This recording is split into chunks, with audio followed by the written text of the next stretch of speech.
All right, Pedro from A&P-REACTS here with 7 Spires. Welcome to Toronto. How you guys doing?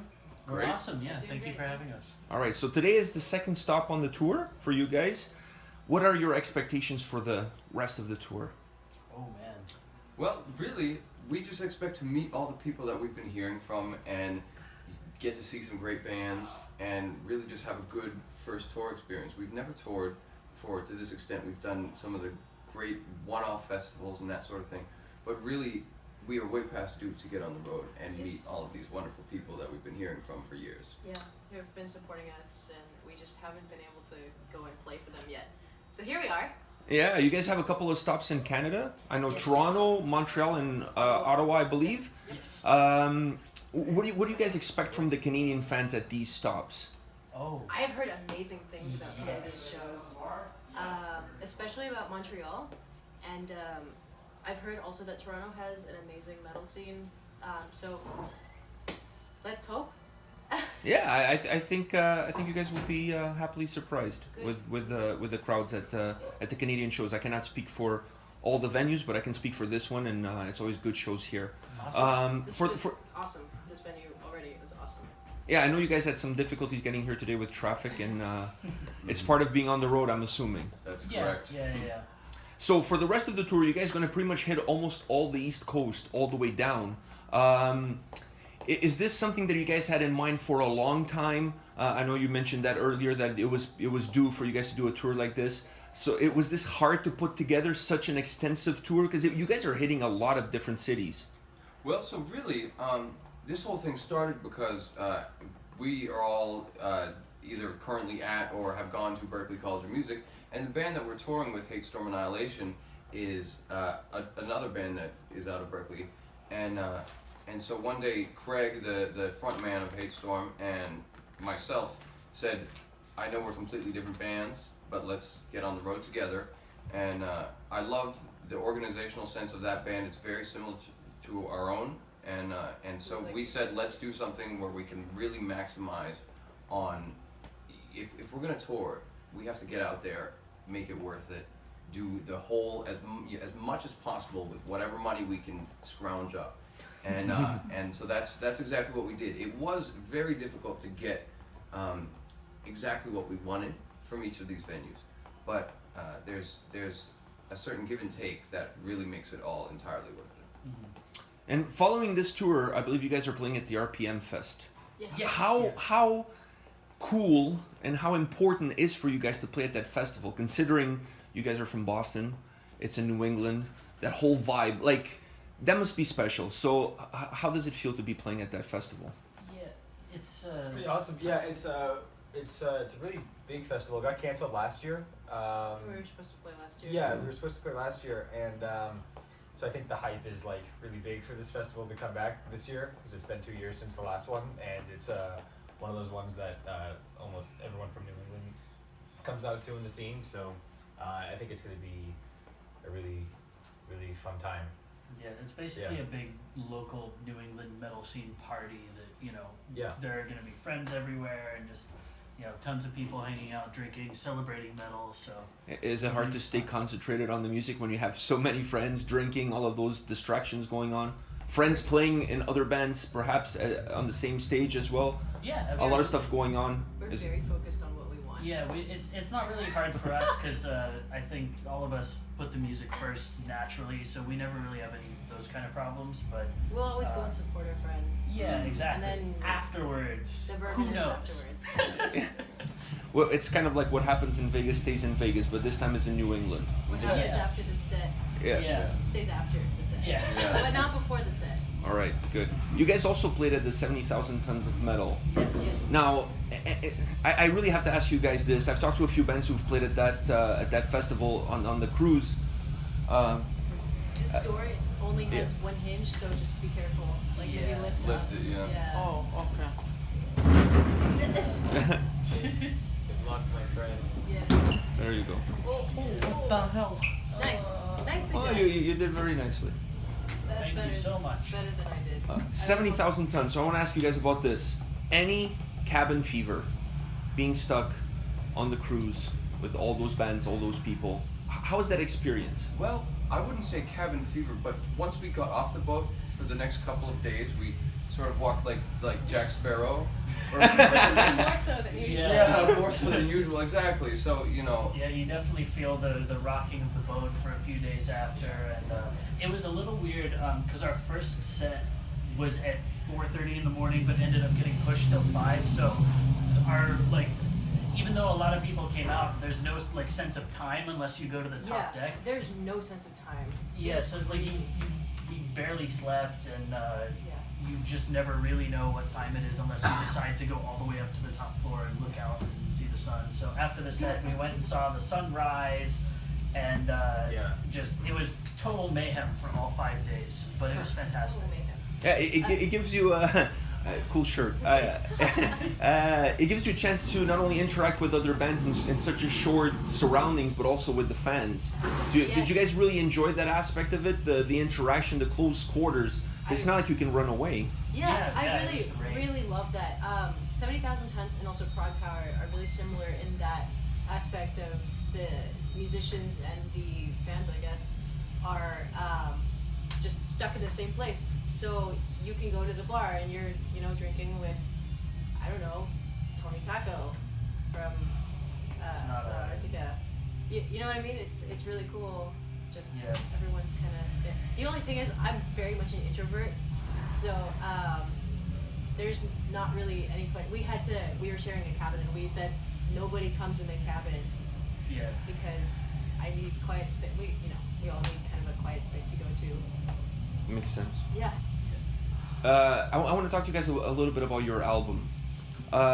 You guys incorporated your EP into the album. Yeah, sort of.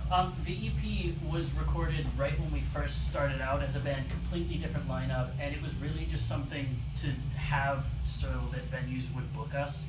It kind of test the waters, see if it would do well. Yeah, basically. So it was originally intended as the full album. It's basically Act 1 of the concept.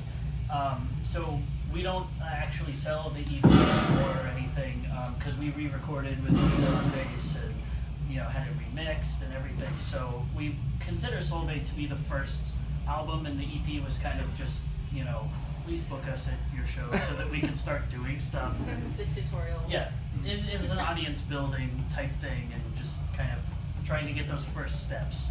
How does the creative process go behind the scenes for you guys in putting that album together? Do you guys work separately, or do you guys work as a team? Does everybody bring in a little bit of a piece? Does one come with a riff, or one comes with an idea, or one comes with a lyric, or how do you guys manage all those moving parts in order to put an album like that together? I do the large majority of the writing, or at least the initial writing, by myself.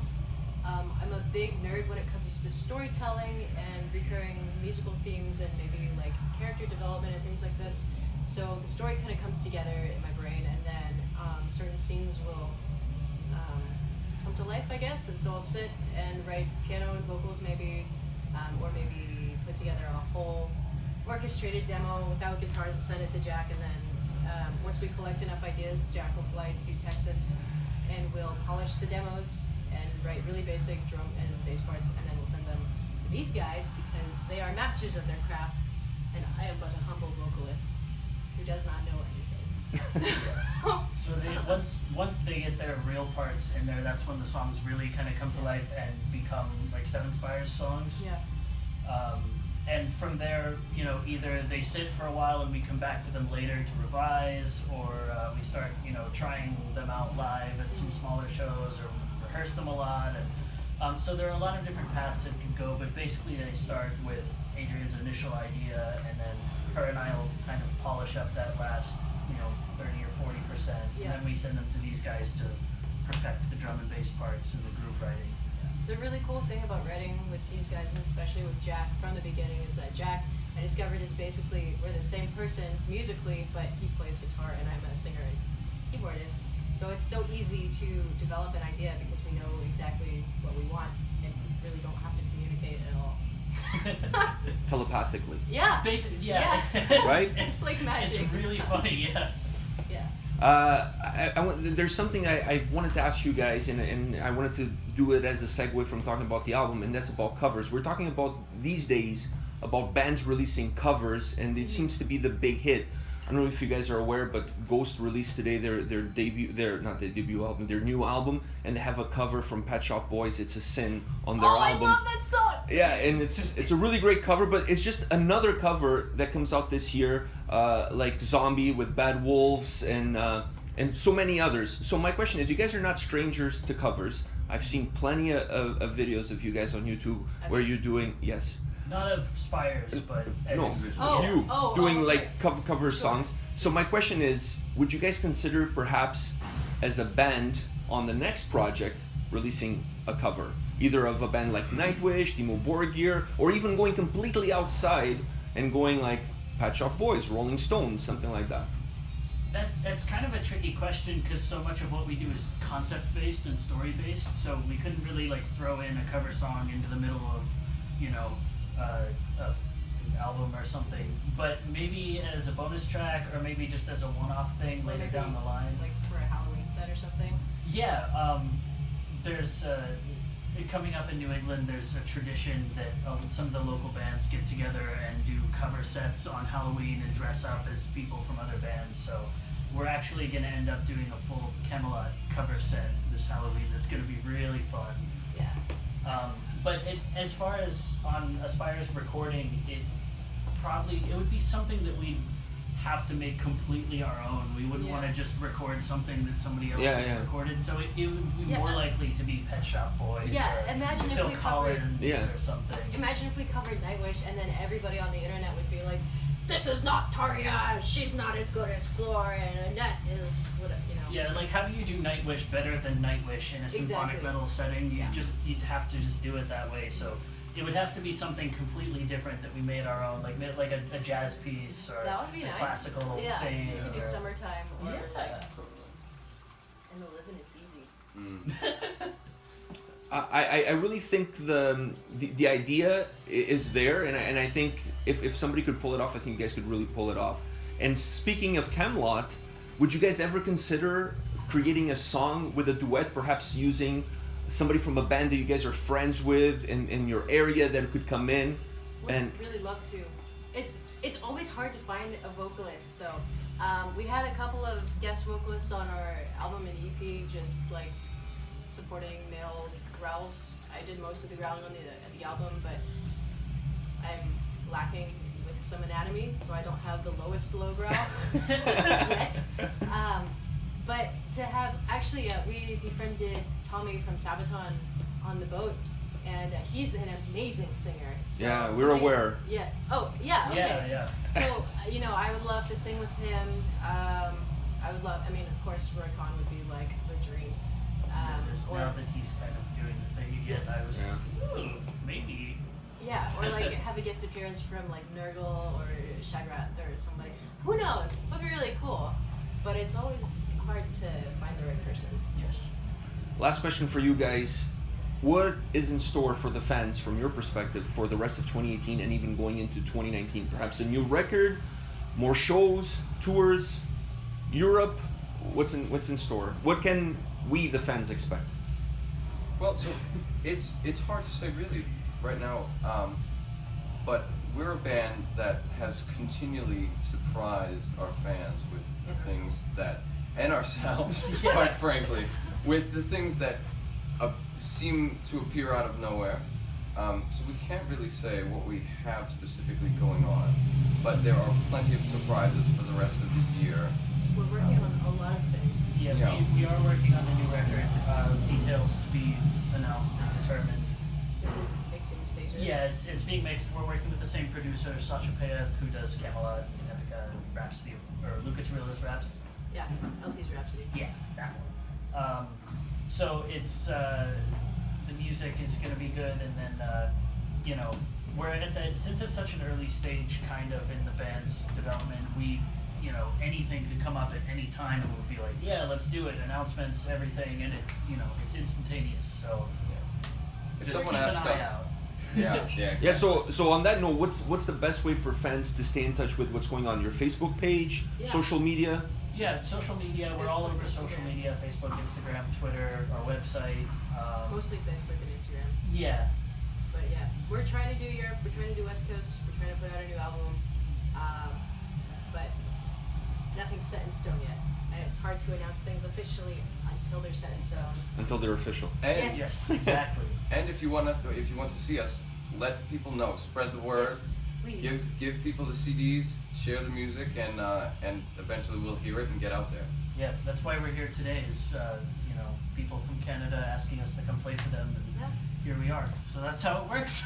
Well, I want to thank you guys for your time. I really appreciate it. Thank you. All the best with the rest of the tour, Thank you very much. and enjoy yourselves out there today. Thanks very so much. much. Take care, guys. Yeah.